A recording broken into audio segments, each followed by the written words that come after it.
नमस्कार। आज प्रस्तुत है वेदवती रविंदर जोगी की लिखी हुई एक कहानी, हैप्पी बर्थडे प्रिय Soni. Happy birthday to you, happy birthday to you, happy birthday dear Raju, happy birthday to you. इसी शुभकामना गीत के बीच राजू ने जोर से फूंक मारी और एक साथ 10 मोमबत्तियां बुझ गईं और फिर बड़ी खुशी के साथ राजू ने केक काटा। वहां इकट्ठे सारे रिश्तेदारों और मित्रों ने जोर जोर से तालियां बजाईं। राजू ने केक का एक छोटा सा टुकड़ा लेकर अपनी माँ के मुंह में रख दिया और माँ ने भी एक केक का टुकड़ा लेकर अपने बेटे को खिलाया। चारों ओर हंसी खुशी का माहौल था। राजू की बड़ी बहन रीता ने जो बड़ा सा गुब्बारा तैयार किया था, बहुत सारी टॉफियां और चॉकलेट भरकर उसको फोड़ दिया और ऐसा लगने लगा कि चॉकलेट की बरसात हो रही है। बच्चे दौड़ दौड़ कर चॉकलेट उठाने लगे। तभी राजू के पिताजी अंदर आए।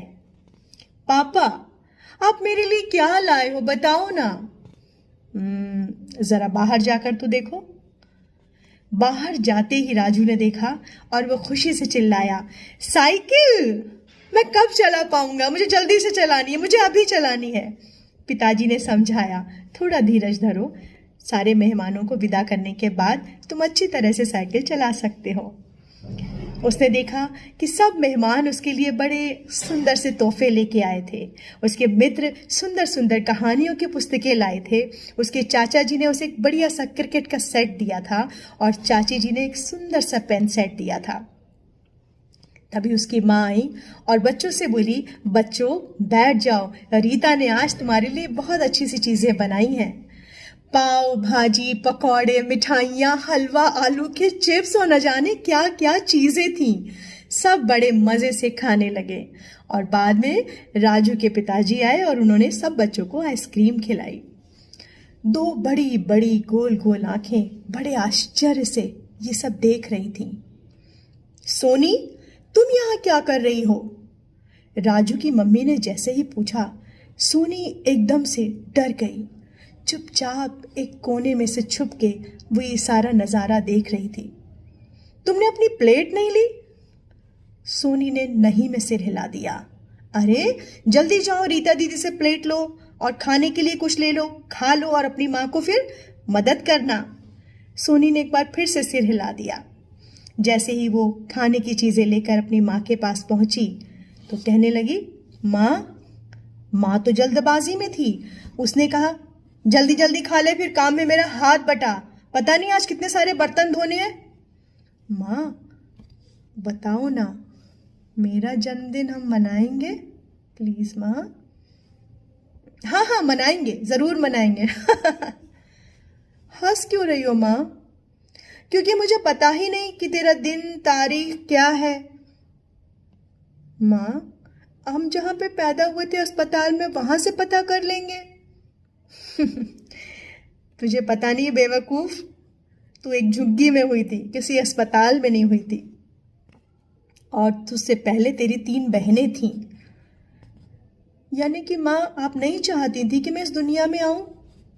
नहीं पगली, ऐसा नहीं है मेरी बच्ची, तू तो मेरी सबसे प्यारी बच्ची है। और पता है, तेरी पैदाइश के बाद ही पापा की नौकरी लगी। मेरे लिए बड़ी खुशनसीबी लेके आई तू तो। माँ, मेरा जन्मदिन मनाओगी ना? पागल हुई है? हम जो भी कमाते हैं वो हमारे अपने खाने के लिए कम पड़ता है। ऐसे में जन्मदिन मनाने की हम कैसे सोच सकते हैं? कहाँ से आएंगे इतने पैसे? स्कूल में सोनी का मन पढ़ने में बिल्कुल नहीं लग रहा था। उसे बार बार यही याद आ रहा था कि कितने सुंदर तरीके से राजू का जन्मदिन मनाया गया। उसके दोस्तों ने ये बात भांप ली और एक बुदबुदाया, कुछ तो बात है, पता नहीं सोनी को क्या हुआ है। सब बच्चे मिलकर उसकी माँ से मिलने गए। माँ ने बताया कि सोनी जिद कर रही है उसका जन्मदिन मनाने की, लेकिन हम कैसे मना सकते हैं, हमारे पास इतने पैसे ही कहाँ हैं। बच्चे बहुत निराश हो गए। ये सब उन गरीब परिवारों के बच्चे थे जिनमें से किसी का भी जन्मदिन कभी नहीं मनाया गया। लेकिन सचमुच वो भी चाहते थे कि उनका जन्मदिन मनाया जाए। चिंता मत करो, जब हम लोग बड़े हो जाएंगे ना तो हम लोग अपना जन्मदिन मनाएंगे, क्योंकि तब हम खूब सारे पैसे कमाएंगे, रतन बोला। तभी उनके शिक्षक बीच में बोल पड़े, कौन कहता है कि जन्मदिन मनाने के लिए बहुत सारे पैसे चाहिए? हम लोग एक भी रुपया खर्च नहीं करेंगे और सोनी का बड़े मजे से जन्मदिन मनाएंगे। बच्चे आश्चर्य से एक दूसरे को देखने लगे, ये कैसे हो सकता है? फिर शिक्षक ने अपनी योजना बताई तो सारे बच्चे खुशी से नाचने लगे। इस साल दशहरा 25 तारीख को है और आपने जब सोनी की माँ से बात की थी तो उन्होंने बताया था ना, दशहरे के जो नवरात्रि होते हैं उसके दूसरे दिन वो पैदा हुई थी। उस हिसाब से 17 तारीख को उसका जन्मदिन पड़ेगा। तो हम सब जो योजना बनाई है उस हिसाब से 17 तारीख को मिलेंगे। सारे बच्चे बड़ी लगन से तैयारियां करने लगे। जब 17 तारीख आई तो बच्चों का उत्साह देखते ही बनता था। सोनी, ओ सोनी, आज स्कूल की छुट्टी के बाद अपने सब सारस बाग चलेंगे। सोनी ने सिर हिला दिया। टन टन टन टन जैसे ही स्कूल की घंटी बजी, बच्चे सोनी को लेकर बड़ी खुशी से, बड़े जोरों शोरों से, उत्साह के साथ भागे और सारस बाग पहुंच चले। जैसे ही सब बच्चे सुंदर और विस्तृत सारस बाग में पहुंचे, सब ने एक साथ मिलकर गाना शुरू कर दिया। Happy birthday to you, happy birthday to you, happy birthday dear Soni. और उसकी ओर चारों तरफ गोल घेरा बना बना कर नाचने लगे और जन्मदिन का गीत गाने लगे। सोनी को तो अपनी आंखों पर विश्वास ही नहीं हो रहा था। ये मेरा जन्मदिन है। वो विस्मित थी और खुश भी थी। बच्चों, बहुत नाच लिए, अब बैठ जाओ और एक एक करके अपने उपहार तो दो सोनी को। सोनी अपने दोस्तों के बीच में बैठी थी। रतन ने उसे फूलों का गजरा दिया, सरजा ने उसे दोनों हथेलियों में मूंगफलियां भर दी और बबन बोला, मेरे पास देने को कुछ नहीं है, हाँ पर मैं तेरे लिए एक अच्छा सा डांस कर सकता हूँ। सब लोग खुशी से नाचने लगे। शिक्षक ने कहा कि क्या बात है भीमा, तुम कुछ उपहार नहीं दोगे सोनी को?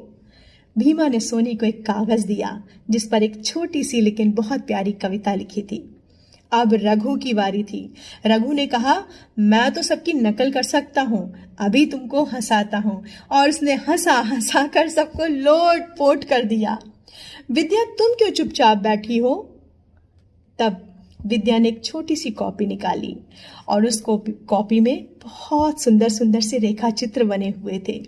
किसी में सोनी बहुत गुस्से में थी, किसी में सोनी हंस रही थी, किसी में सोनी अपने भाई से लड़ाई कर रही थी, शरारती सोनी, कक्षा में सोनी, और भी न जाने कितने चित्र थे।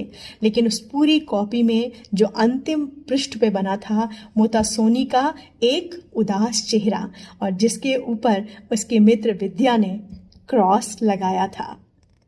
वो चित्र अपने आप में अपनी बात कह रहा था। शिक्षक ने तुरंत विद्या की पीठ थपथपाई और सोनी को पास में खींचते हुए कहा, क्या इन शुभकामनाओं से बेहतर भी कोई उपहार तुम्हारे लिए हो सकता है मेरी बच्ची?